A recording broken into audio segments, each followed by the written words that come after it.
ఇవాళ భీష్మ ఏకాదశి కదా, ఇంకైతే నేను చీరలు చూపించను, అడిగినా కూడా ఇంకా చూపించనండి. ఎందుకంటే ఉత్తినే ఎందుకు మనం ఇది చేసుకోవటం. నేను చెప్పేది ఏంటి అంటే, ఇప్పుడు ఈ టైంలో భీష్మ ఏకాదశి రోజున విష్ణు సహస్రనామం అనేది పుట్టింది. అంటే విష్ణు సహస్రనామం అంటే ఏంటి? విష్ణుమూర్తిని పొగడతాం కదా, నువ్వు అంత అంత గొప్పవాడివి, నువ్వు అంత సూర్యప్రకాశాలతోటి తేజోవంతంగా ఉంటావు, ఇవన్నీ కూడా ఆయన్ని పొగుడుతూ పొగుడుతూ వచ్చినాయి కదా.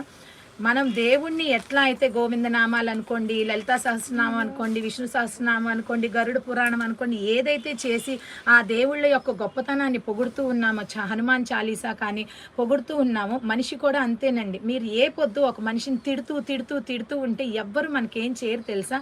మన మాటలోనే మ్యాజిక్ ఉండాలి. మనం మంచిగా వాళ్ళని అప్రిషియేట్ చేస్తూ, వాళ్ళు చిన్న పని చేసిన చిన్నపిల్లలకి వాళ్ళు చేసేది ఏముండదు, కానీ అబ్బా అభి భలే చేసేవరా, సూపర్ సూపర్ అని మనం చెప్పట్లు ఎట్లా కొడతామో, ప్రతి మనిషితోటి ప్రేమగా మనం చూపించాలండి. ఈ ఫార్ములా కొంతమందికి కొన్ని విషయాల్లో మిస్గైడ్ అవ్వచ్చు, కానీ బేసిక్ ఫార్ములా అయితే అదేనండి. లేదు అంటే ఒకళ్ళు చేసిన తప్పుకి అరుసుకొని పోట్లాడుకొని మనం టెన్షన్ తెచ్చేసుకొని బీపీలు తెచ్చేసుకొని అట్లా కాదు.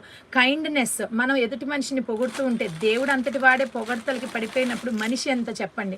ఆఫ్టర్ ఆల్ ఒక మనిషి ఎంత. సో మీకు ఏదైనా ప్రాబ్లం వచ్చి